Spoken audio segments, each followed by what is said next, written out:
Hello, good morning, good afternoon, good evening. Thank you for joining us here today. This is Michael Helper with Sales Scripter, and this is week 4 of our 15-week sales training webinar series.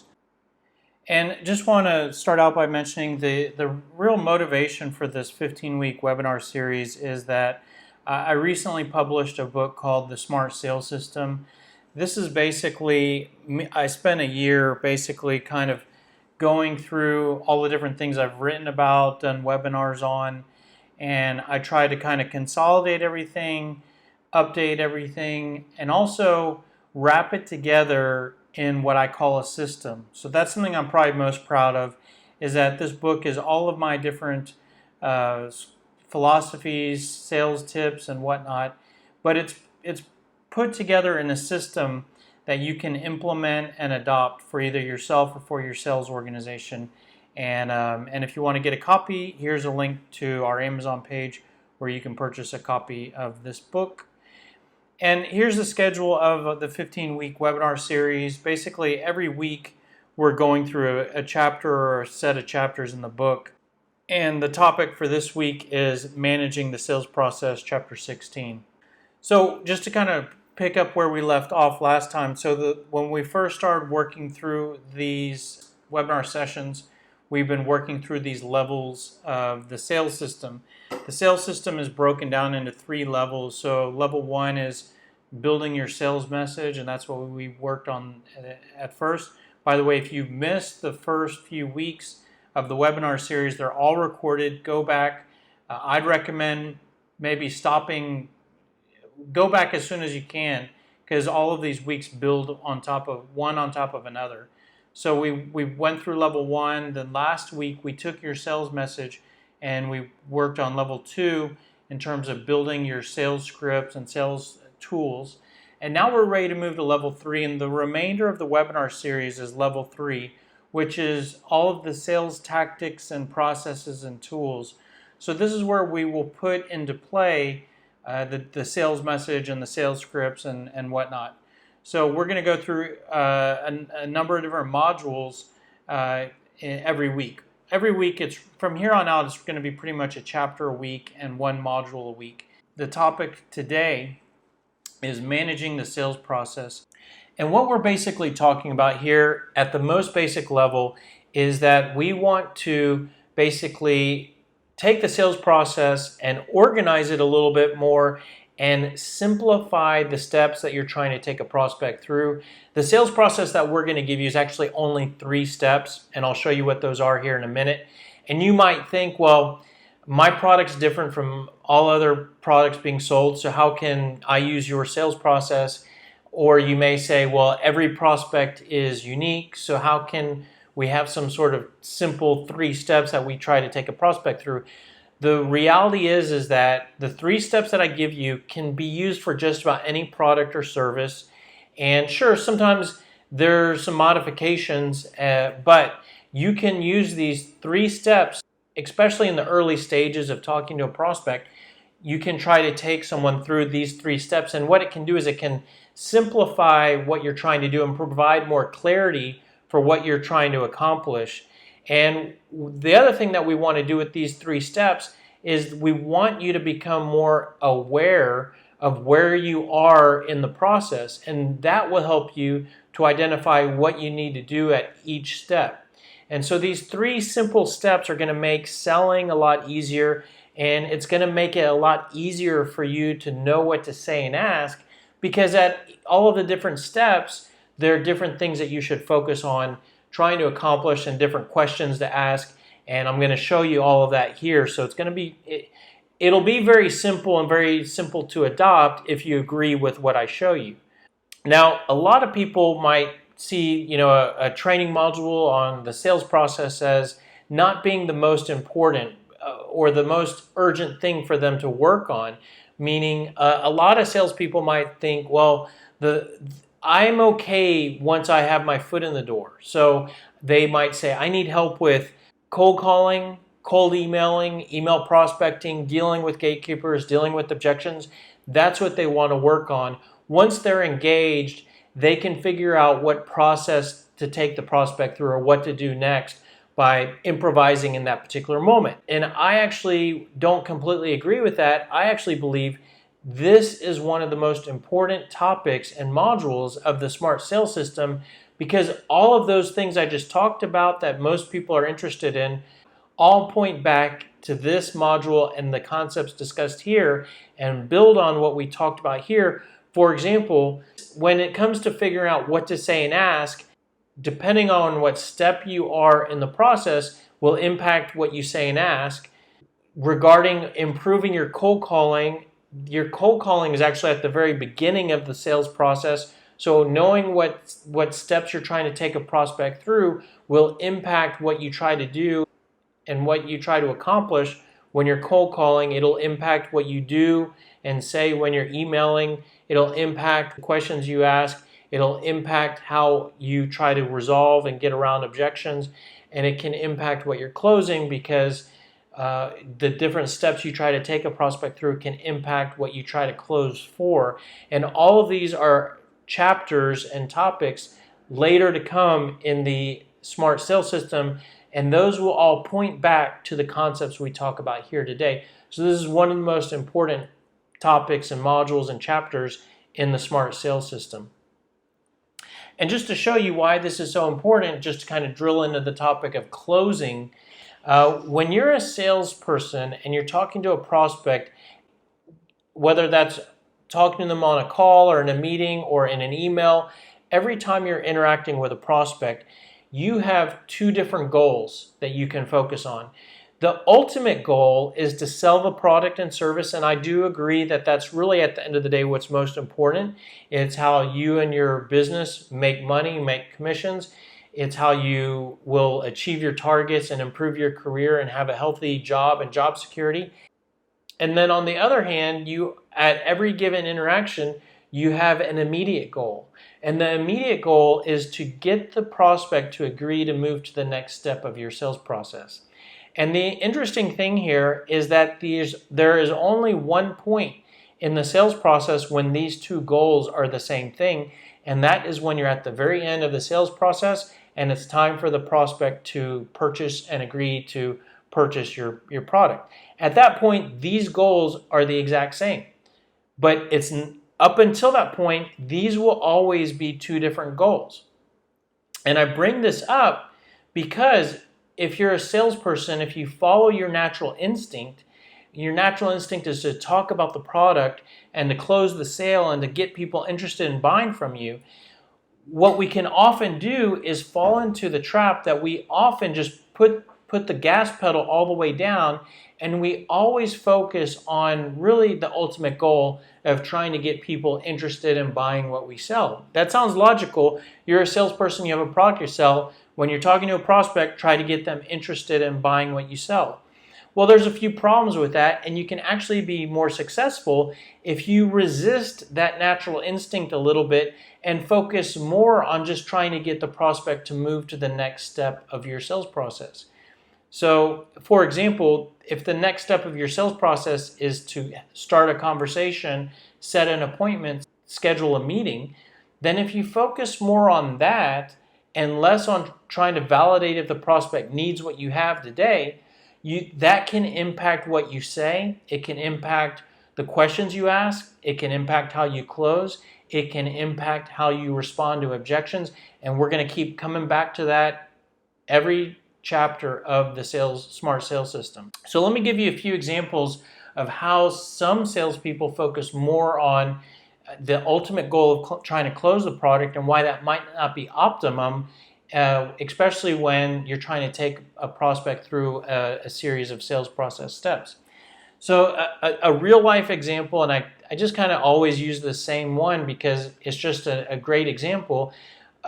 One day, a payroll outsourcing salesperson called me up, and she established the call. I won't go into her whole call script or what she said, but the main thing she asked me was, after the call was established, she asked me, "Are you guys looking to evaluate other payroll providers?" And the reality was we were currently outsourcing to her competitor. I wasn't thinking about doing an evaluation. And my answer to that was no, not really. And then I gave her another objection and the call ended thereafter. Now, the problem with that question was, are you guys looking to switch, right? So she was basically asking, are you interested in buying what I sell? Are you interested in making a change? Are you actively, in the buying process for what I sell? Now, those aren't questions she asked, but those are really the implied questions of what she asked, which was when she asked me, are you guys currently looking at evaluating other providers? Now, the problem with that is that question is completely aligned with her goal of trying to sell her service. She sells payroll outsourcing. She wants to know, are we currently looking at purchasing switching to a new payroll provider? Now, the problem with that is that her sales process isn't, do you need what I sell? And then she would just sell me that on the phone right then. She even has a sales process where even if I were to make a switch, we would talk many times and do paperwork and have all sorts of questions and conversations. So her goal, she could have been more successful with her call if she focused more on the sales process, which in reality, she could have just focused on starting a conversation. This was the first time she and I had spoken, and she could have focused on scheduling a meeting, setting an appointment with me. And to accomplish that, she doesn't need to worry about if we're looking to evaluate. She could ask me, who are we currently using? But she could have focused more on just trying to have a conversation with me about payroll outsourcing. So she could have said, hey, I know you're probably outsourcing today, or you have someone doing your payroll today. Most likely you're not looking at making a change today, and that's fine. But I'd like to have a conversation with you. We actually help many businesses like yours to decrease costs, improve this, decrease that. She could have shared with me her value, and then said, hey, are you open to having a brief conversation with me? Now, without going into too much detail on that potential call script, the point there is, don't focus on, do I need what you sell today? Focus more on the sales process of just setting the appointment. And she still might have not set an appointment with me. I still might have given her objection. But by focusing on the next step, it could impact what she says, and it can increase her ability to close for the next step over a number of calls, instead of every call that she makes just trying to validate need in buying what she sells. I'll give you another quick example, which is a cold email. I get cold emails all the time from web design companies. So the email will look something like this. Hey, I work for a company. We do web design services. Are you guys looking to currently redo your website, right? So this is what I sell. Do you need what I sell today? That sales pitch message, what they're saying in that email, is all aligned with the ultimate goal of selling what they sell today. So if they shift that message, now what's the sales process? The sales process is to have a conversation about websites, might be the next step. Have a phone conversation, have an appointment. So if they focus more on setting on that goal, their message could change to something like this. Hey, we do web design services. You probably might not be looking to redesign your website today, and that's completely fine. I actually have looked at your website, and I have some ideas of small changes you could do to improve conversion rate. Are you open having a conversation where I can share those ideas and also share some ideas of how I've helped someone else? And then, so we'll just leave it there. That could be a cold email message. That message is more aligned with the immediate goal of setting an appointment.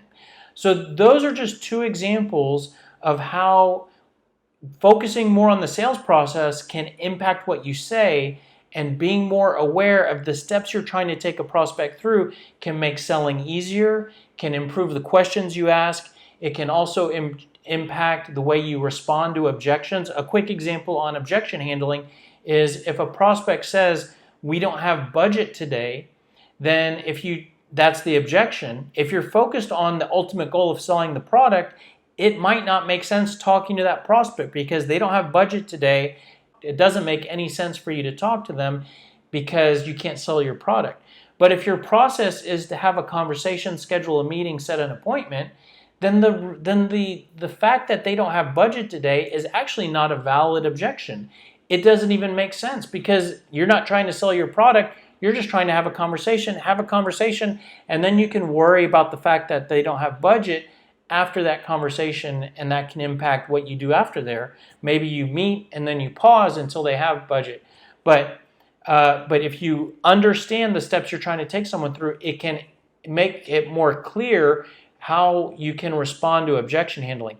By the way, so those three things I talked about, cold calling, cold emailing, objection handling, those are individual modules in the Smart Sales System, and we're going to spend a whole module talking about those topics. So if some of that sounded interesting to you and you want more, we're going to drill into all of that, provide a lot more examples. My point here today is that all of those topics build on what we're going to talk about here today, so this is extremely important. Now let's get into these 3 different steps. The first step is the initial contact. So this is the first time you're really interacting and speaking with someone. The next step is the meeting. So this is where you're having a real established, longer conversation. And then the third step is the presentation step. So this is how you when you share how you can help someone.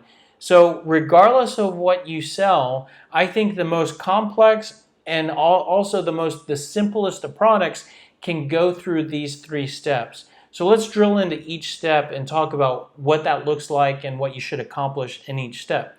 So if we drill into the initial contact, you might hear me talk about initial contact and you might think, oh yeah, that's a cold call. Sure, it could be a cold call. It could also be a cold email. Again, remember, this is the first time we're interacting with a little bit of back and forth with someone. It could also be meeting someone at a networking event. It could also be an inbound call. Maybe someone was referred to you, or they came across your website and they called you and called your main number, got referred to you, routed to you through a switchboard. It could be an inbound email. Maybe someone sends an email to your company, or someone sends an email to a web inquiry submission form on your website. It could also be a customer interacting with you or your company through a website chat window. It could also be interacting with a prospect over social media. So the point here is you don't need to memorize that. The main thing I want you to kind of digest is that this is the first time you're interacting with someone, and it could be interacting with them in any different way given the different methods or technologies we have today. So in this first interaction, you have a few goals, and it's important to know what these goals are so you don't try to accomplish too much. For example, your goal of the initial contact is not to sell the product. And so you should sort of remove that from your mind. And that could be something new for you to kind of realize or think about if you're in product selling mode, where you're always trying to sell the product or validate a need for what you sell. At this point, you're really only trying to pre-qualify the prospect, which is just to determine, does it even make sense for us to have a conversation? You're not trying to determine, are they the decision maker? Do they have money? It doesn't matter. You're just trying to determine, are they in the general area for needing what you have? And by the way, there's a full module on qualifying the prospect and how to qualify, and we'll talk about that in great detail. But at this point, you're only trying to pre-qualify, so that's just a few soft questions. Then you always want to build interest in what you sell, but you only need to build a little bit of interest, so a little bit of curiosity in what you sell. So you don't need to build interest so that it's at a point where they want to buy what you sell, just enough interest to keep them, basically enough interest so that they agree to move to the next step of your sales process.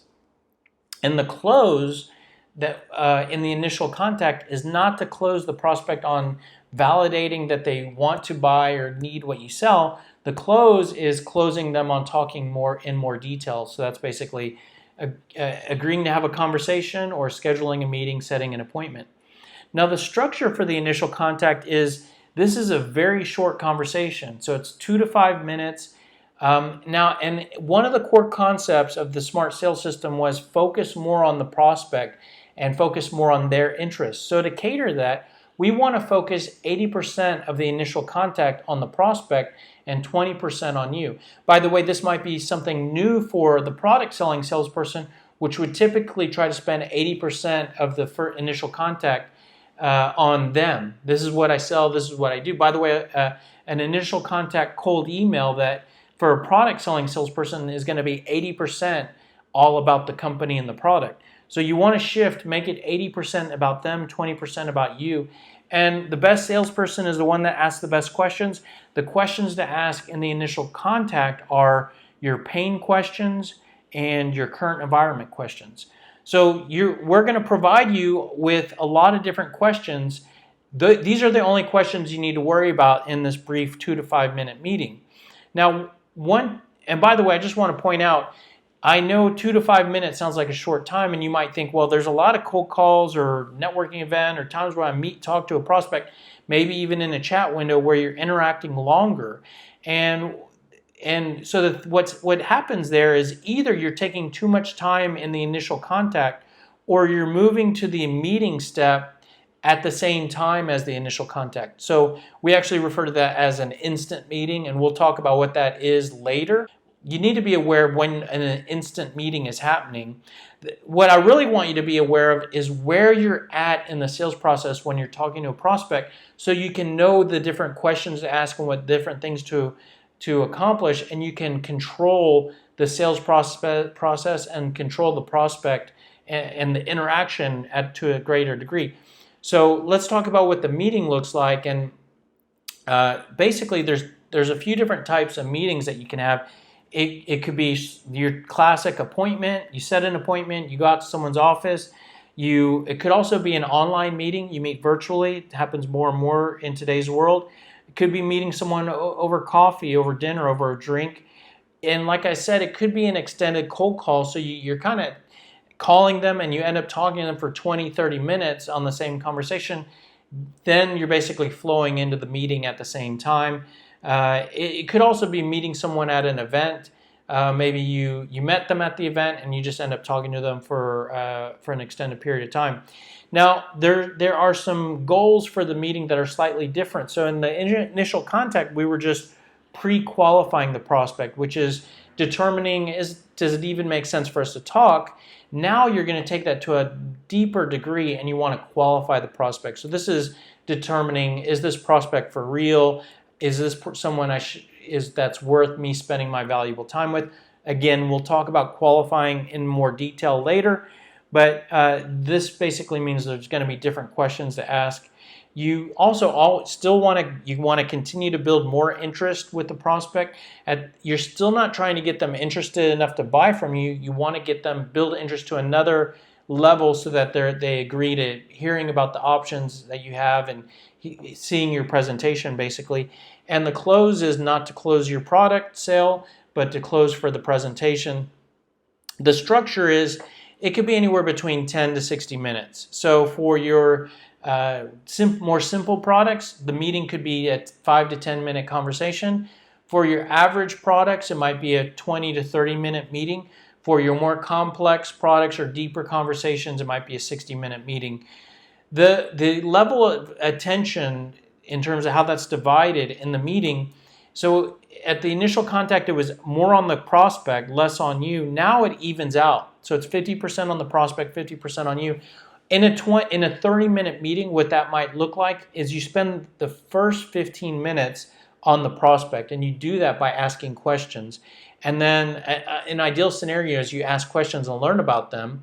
And then you spend the remainder, the second half, the second 15 minutes on about you. So how you match up against what they need, how you can help would be ideal. And the questions to ask, you can go back to your pain questions, any pain or current environment questions you haven't asked so far.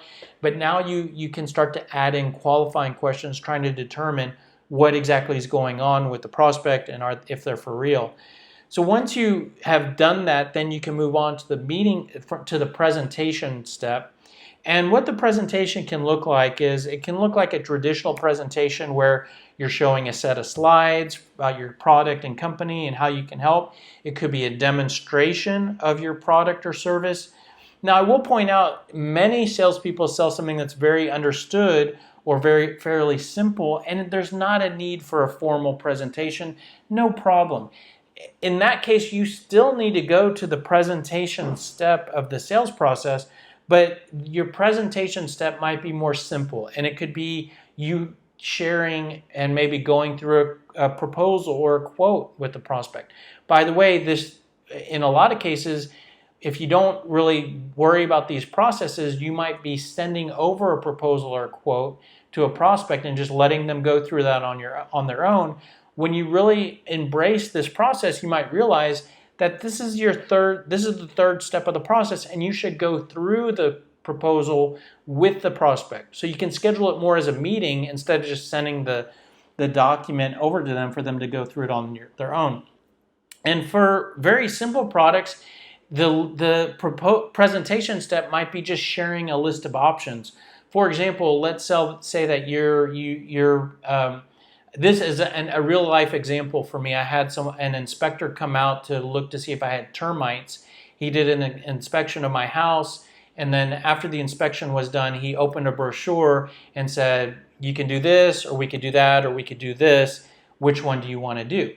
Well, when he showed me that brochure, that was actually the presentation step. So it was a 5-minute conversation, but him going through that and explaining all the different packages was the presentation step. So even if you sell something that's very everyday, very commonly known product or service, you still should or could go through this step.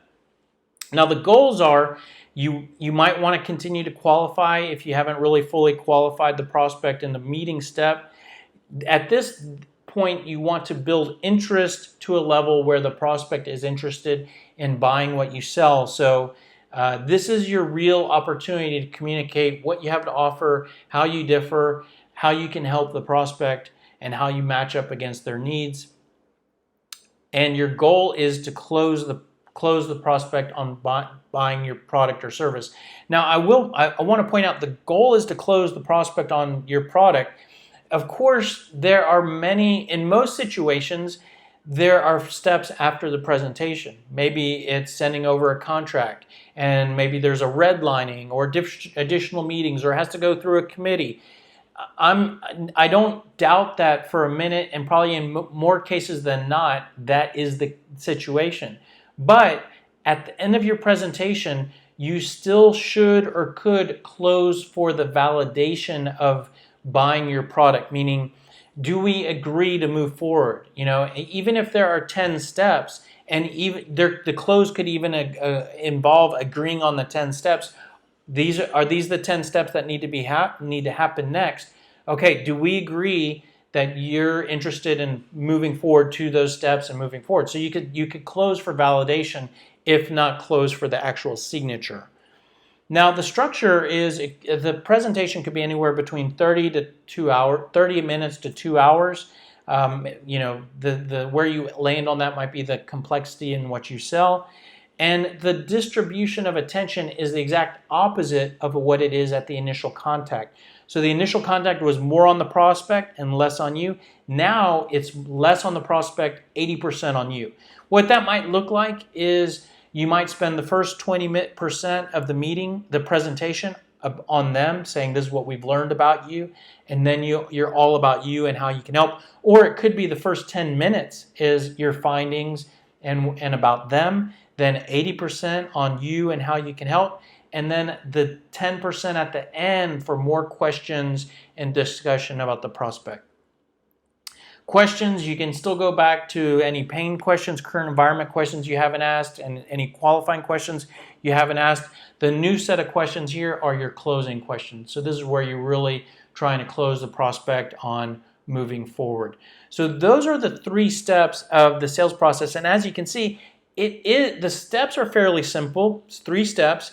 You get a little more complex when you try to understand what to do in each step. But when you're aware of where you are, it greatly improves your ability to figure out what you need to do next, what you need to ask, and again, how you respond to objections and whatnot. Now, you might look at those steps and say, well, usually when I work with prospects, because of what I sell, those don't work for me. I usually go through something different. And I would say that there are very common alternatives to how these three steps can be put together. For example, and I already kind of talked about this a little bit, it could very easily be the case that you meet with the prospect at the same time as your initial contact, and we refer to this as the instant meeting. What that might look like is you cold call someone and you end up talking to them for 20, 30 minutes. Another scenario that's common for this is you meet someone at a networking event and you end up talking to them for 20 minutes. So those are what I would call instant meetings. In some cases, you're actually just still in the initial contact and you're just taking too much time. If that's the case, you need to realize that you need to start moving quicker and be more efficient with how you're using the prospect's time. But if you do flow into an instant meeting, in some instances, that's okay. In some instances, you probably might be making a tactical mistake and might benefit from having a division between the initial contact and the meeting step. To drill into that a little bit more, there are some instances where an instant meeting is either ideal, okay, or something you should try to do. And one scenario is maybe you're on the phone with someone that you think you'll never be able to get a hold of again, and they're interested in talking right then. Well, if that's the case, hey, just have the meeting right then. That's fine. Although I would say if they're that impossible to get a hold of, then they might not be a qualified prospect. So if you can't get them to meet with you on another day, then maybe that's not just someone that you could ever have a legitimate lead or sales opportunity with, because you're never going to be able to meet with them again, even if you generate some interest. But needless to say, if you can't get a hold of them, just maybe get as much as you can out of the call. Now, another scenario could be if your initial contact is face-to-face. For example, you meet someone at a conference and you're just both there, so just have an instant meeting. It just might make more sense. Or let's say you do cold walking and you're already at the office of the prospect. Another scenario is if your product is fairly simple, meaning it just doesn't make sense for you to stop and regroup on another day because it's just kind of a simple conversation. Let's just have it right now. An instant meeting is just fine. Another scenario could be maybe your prospect is on a tight deadline and they just want to keep going and work through it. Hey, sure, have an instant meeting. But in most scenarios, if those aren't at play, those factors, you probably want to kind of stop and be aware of, basically, let me give you an example. You can accidentally fall into an instant meeting, especially when cold calling. If you cold call and let's say your prospect starts to ask you a question or two, this is very easy for you to fall into an instant meeting where you maybe could have, if you have more awareness of the different steps, you might try to prevent that. But it's very reasonable for you to flow into an instant meeting, because especially if you're cold calling and you're having some rejection, and then finally you have with other prospects, and then finally you have a prospect who's asking good questions, it might be so welcome that you just naturally fall into an instant meeting, and next thing you know, you talk to them for 20 minutes. The problem there is that if you schedule a meeting on another day, instead of having 15 or 20 minutes, you might end up having a 30-minute meeting, which means you double the amount of time that you have with the prospect.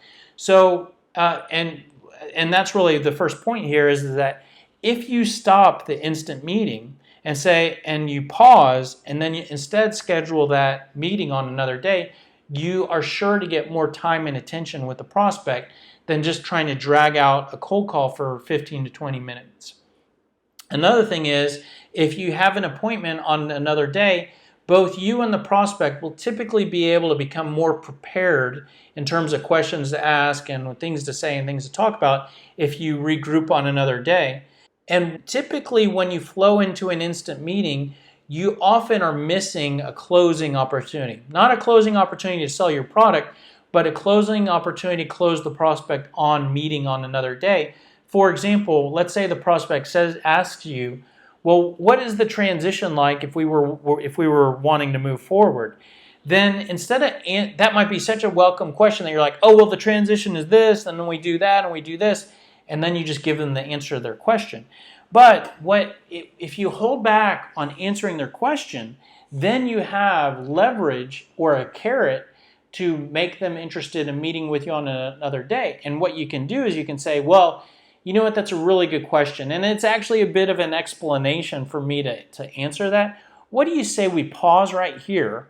get back together. I could put 15, 20 minutes on your calendar for later in the week, and I'll actually show you a couple slides that answer that question more visually for you, and then I can answer any other questions you have. Are you interested in putting that on the calendar? Or if you really want to know and you have another 20 minutes right now, we could do that right now if you want. I can actually send you a virtual meeting invite and we can meet virtually right now if you want. So what I just did there is, instead of answering the question, I went for the close for the next step of my sales process. Remember, the goal is not to sell the product, the goal is to sell the next step.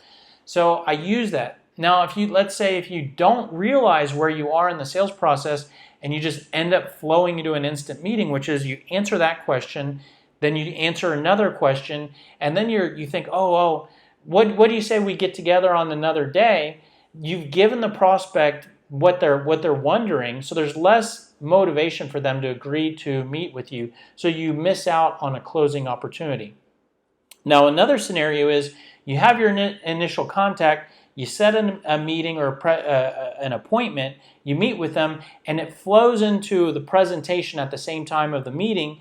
And what that can look like is you meet with them, it's a back and forth, 15 minutes about them, then 15 minutes about you, and then you end up opening up your laptop and showing a slide deck on your product or service. No problem at all. We call this an instant presentation. And the same factors apply. Like, there are certain situations where this just makes more sense than getting back together on another day for your presentation. And the same factors apply that would make this a not ideal scenario. Like, you might end up with more time to deliver your presentation if you have it on a different day. So I'll leave it up to you as to which to decide. But as you can see, just because these are 3 individual steps doesn't necessarily mean they have to be on 3 different days. In fact, they could all happen at the same time. You may sell a very simple product or service and can be sold in what you could call a one-call close, and you might say, these 3 steps don't apply to me because I have a one-call close product and I either sell it or I don't. And what I would say is that these 3 steps even apply to a one-call close. Even if you sell your product on one individual call with a prospect, you still should go through these 3 individual steps, and I'll show you what that might look like. You call up a prospect, you talk to them for 2 to 5 minutes, ask them 1 to 2 questions, and you identify that they could potentially fit with what you sell. Then at that point, you say something like this: oh, you know what? I think it might be productive for us to talk in more detail because you could potentially really benefit or fit well with what we do. Do you have another 5 to 10 minutes? I want to ask you a couple other questions. So right there, you're closing for the meeting. Then you talk for another 5 minutes, ask them a couple more questions, learn a little bit more about them, and then you say something like this: well, based on your particular situation, there are 3 different packages that you could choose from with how we could help you. And then at this point, you begin to show them the 3 different packages. You've now progressed to the presentation step. You share the 3 packages and you sell package 2 to them. One call close, you went through each of these 3 steps. Now, how does that benefit you? Well, by knowing the different steps that you're at, it makes it more clear for you in terms of where you're at, what you need to accomplish, and how you need to control and manage the prospect. In that example, you could actually have 3 different closes. You close for talking more, which is basically the meeting. Then you might close for getting them to agree to hear the 3 packages you have. So you close for the presentation. Then you actually close them on one of the options at the end of the call. So just an example there. Now, that's pretty much it. It's just those 3 steps. Becoming more aware of that can greatly improve your ability to sell, ability to control the sales process, ability to know what to say and ask. And we're going to keep coming back to those 3 steps throughout this webinar series and throughout the Smart Sales System. And if there's one thing I want you to remember from this, it's this concept right here. And this was actually one of the core concepts, and a concept that's going to come into play every step of the way through the Smart Sales System. And that is, don't sell the product, sell the meeting. And so this is basically saying resist that natural desire to sell the product and focus on the ultimate goal, and instead focus on just trying to get the prospect to go the next step. So that might be setting the appointment or scheduling, getting the prospect to agree to the presentation. And this will come into play when we talk about cold calling, cold emailing, dealing with objections, getting around gatekeepers, closing, and whatnot. So I hope that was helpful. Here is the remainder of the schedule for our 15-week webinar series. And as you can see, next week we talk about cold calling, and everything we talked about here today will be built on top of next week. So if you happen to be watching this on YouTube and you found this to be helpful and you'd like to return the favor, if you could share, like, comment, subscribe, that greatly helps us tremendously. Greatly appreciate that. If you want to implement the Smart Sales System for yourself, it is basically a three-legged stool. So leg one is the sales methodology. So that's everything we're talking about here today. You can access more of our methodology on our YouTube channel. You can also get the full methodology in the book, as I mentioned, the Smart Sales System.